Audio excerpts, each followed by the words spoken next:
Good evening, Internet. This is Cat Tiger from Blind Cat Blues, and I'm back from Cairns, and this is my first video from being back. And so this is not going to be a tech video today. I'm sorry. I'm just doing a blindy blog. The title of this video will probably be along the lines of my phone went out a train window, or something like that. And yes, it's true, it's not clickbait. So this is a blindy blog, and if you want to hear the story, feel free to stick around. Otherwise, if you were hanging out for a tech video, that's cool. I will see you guys in a upcoming video. Okay, so I just got back from Cairns, like I said, went for reasons. And for those of you who don't know much about Australia, Cairns is North Queensland, like pretty high up. Not North Queensland, but it's pretty high up there. It is definitely far North Queensland, but yeah, so it's real. It's temperature up there. It's quite warm, and it's also very sticky and humid. So, and of course, it is summer here in Australia. And it's a very warm summer as well.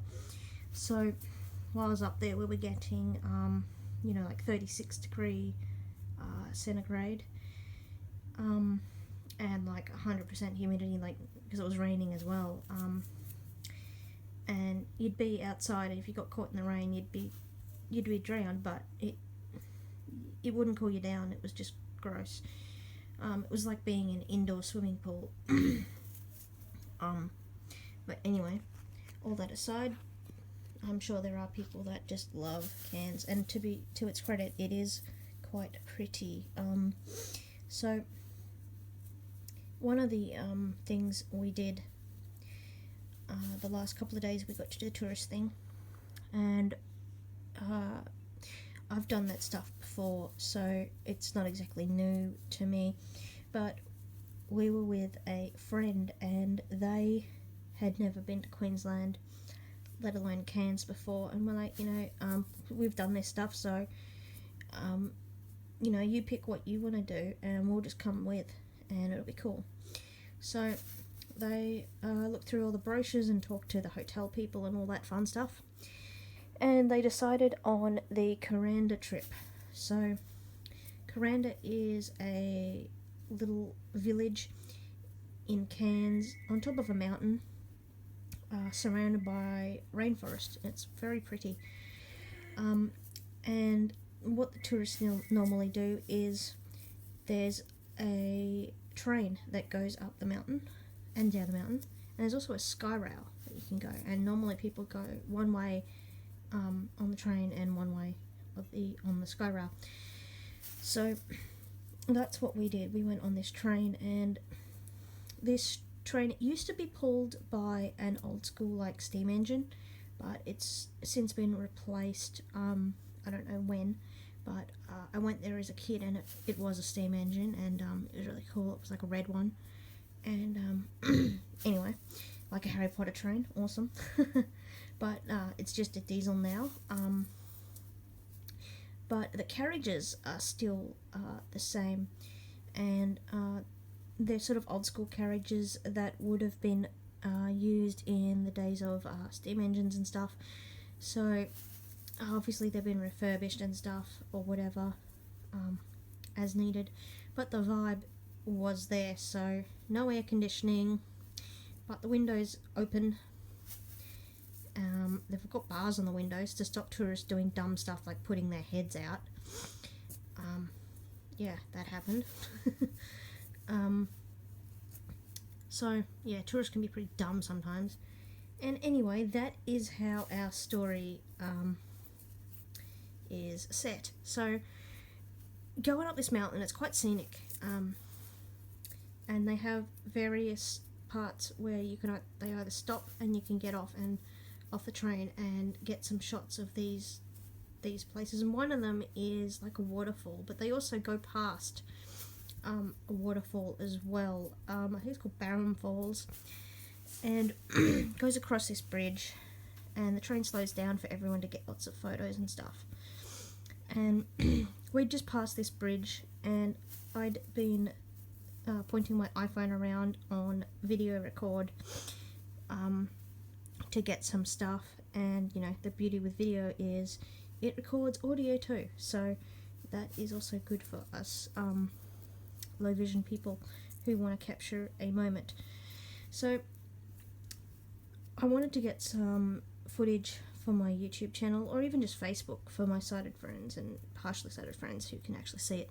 So I'm like, hey Mum, can you help me get some footage? Just, it's already recording, just take my phone and point it around the place and get some footage, and it's all good. It's cool. And she goes, yep, cool. And shook my phone, and she was like kind of walking around from one side of the train to the other of the carriage, from the right to the left side, because there was something on the other side for us to look at. I think it was just like a view of some sort. On the other side you had the waterfall. It was a really loud waterfall too, it's pretty good. Anyway, and the next minute I hear she drops the F-bomb, and the F-bomb, which is for me mum. She hardly ever does that, and I should have thought then and there was something wrong, but I'm just like, oh, she goes, I dropped the phone. And I'm like, yeah, whatever. I'm just thinking she's like rousing me, trying to get like a laugh or some sort of reaction. But yeah, she goes, no, I'm serious, like, yeah. And I'm just like, oh no. And now I've got all my stuff backed up, so I'm not worried about the the contents, but I was worried about the fact that because it was recording right, it wouldn't lock. So I'm just like, oh damn. So we reported it to the train official people, and they said they were going to get the track maintenance guys. They go ahead before and after every train, just for safety, to make sure that there's no stuff on the track, like 5 minutes before a train leaves and stuff, just so there's no crap on the track that could cause problems and whatnot. So I'm just thinking, oh, I won't get my phone back. That's the end of that phone. And you guys, you'd be surprised how many people actually do that, lose their phone outside the train and they actually get it back. And I'm just kind of thinking, oh, she's just being nice, as if. I'm just figuring, I just hoped that either my phone got wrecked at that point or the battery died. But anyway, so they said they'd call us, and in the meantime I'd rang Apple Care. And here's a useful tip for you guys, you accessibility users. Here in Australia we have a separate Apple Care number. Those staff operators are trained in accessibility, and so you don't get stuff like with normal Apple Care. I've had a few bad experiences. I've had some okay ones too, I've had some good ones, but with regular Apple Care you tend to have to explain to them over and over again that you are a voiceover user, you do not use a mouse if it's a Mac, you cannot see the screen, and them saying things like click on the blue icon please is not helpful. Sorry Apple if you're listening, but it is true. I'm sure you've got some great people on your standard Apple Care, and to be fair, I have spoken to a few of them, and yeah, they are cool, but it does seem to be a luck of the draw there. And I have also spoken to some not so good ones and nearly brought myself to tears, because the amount of times you have to tell them that you're a voiceover user and you don't use a mouse, and they're gonna have to explain it a little bit better. Yeah, but anyway, all that aside, it's good that there is a separate bunch of people we can call. you guys in the US, I think you guys have one as well. I don't think it's the same number though, and I think New Zealand, you guys have that as well. So you might want to do some googling or ask your in a Apple store or something, because that's where I got my number from, was in the Apple store. Perhaps you could even ask your like blind and disability group, like NFB for the US, Vision Australia for us. I don't know who is over in the New Zealand, but you guys get the point. Try asking through them as well. I won't give the number out on the internet. I just don't think it's the right thing to do. So, yeah, I rang Apple Care and I said, hey, this sounds funny, but I dropped my phone out of a moving train. And it was recording, so I can't lock it. I can use lock it for me remotely. I don't have access to the internet or another iOS device that's on the same account. And basically they couldn't help me because they said that I needed one of those two things to find my iPhone or whatever to lock it. And I'm like, can't you guys do it? And they're like, no, they're not allowed to. So that's kind of annoying because I can't be the only one that's been in that position. Perhaps there should be some sort of procedure Apple could do, like the authentication questions, maybe. The ones that everybody forgets that they wrote down. But anyway, perhaps that should be it. But that was a shame, they couldn't help me. But anyway, so we were walking around, killing time at these markets. Oh, get this, guys. I bought some wind chimes too. They sound like shells. They sound like kind of glassy, kind of tinkling sound, a really soft tinkling. But they're actually made of shells, which I thought was pretty cool.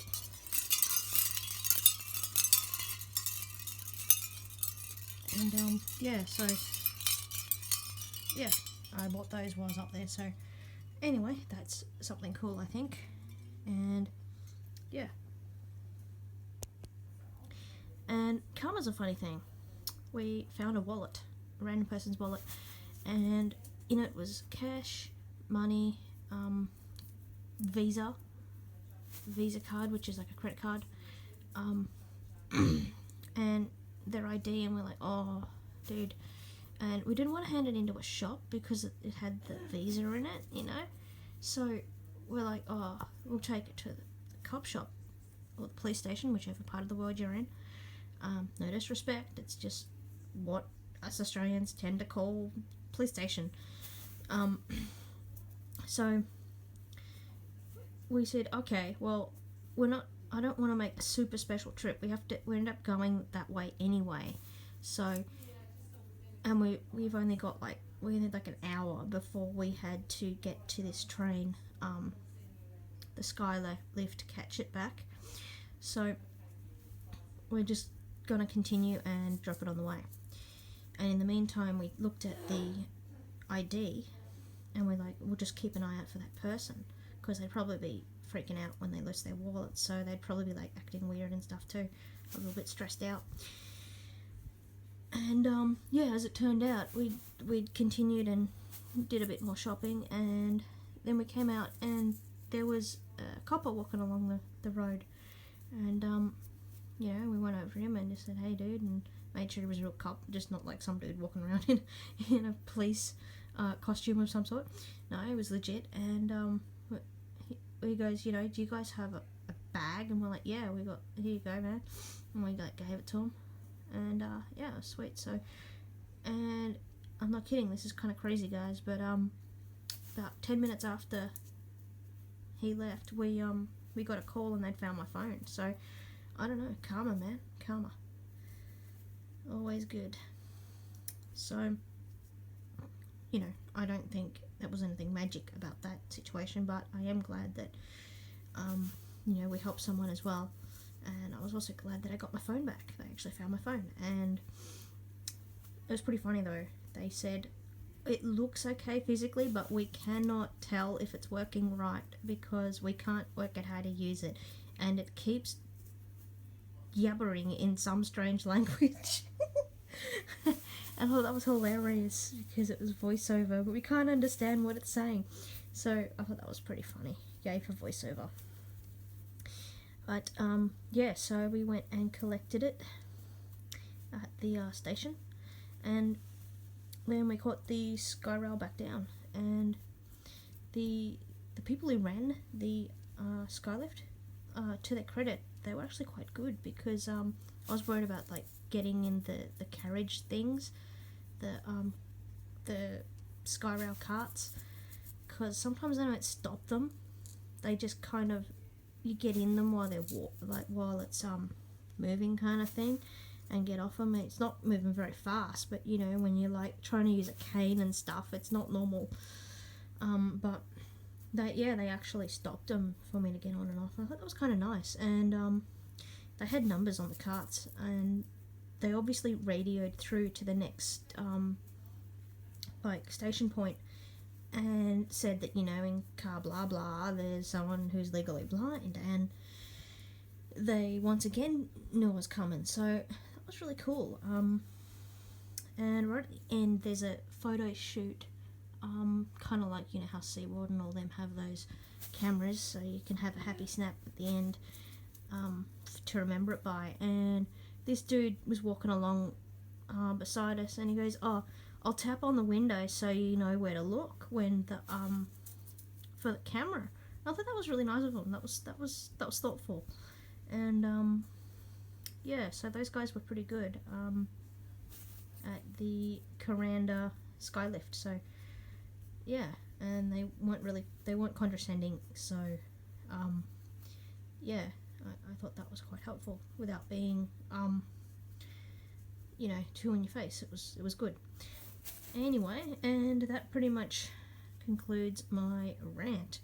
So I hope you enjoyed my little story, and yeah, hope you guys are doing alright, and I will see you guys in another video. Feel free to comment, suggest something for me to cover, and yeah, thanks for watching, and I'll see you next time. As always, I've been Cat Tiger from Blank Cat Blues, and thanks for watching. Take care, and I'll see you guys next time. Peace out. Thanks for watching. Please like and subscribe. See you next time, smiley emoji.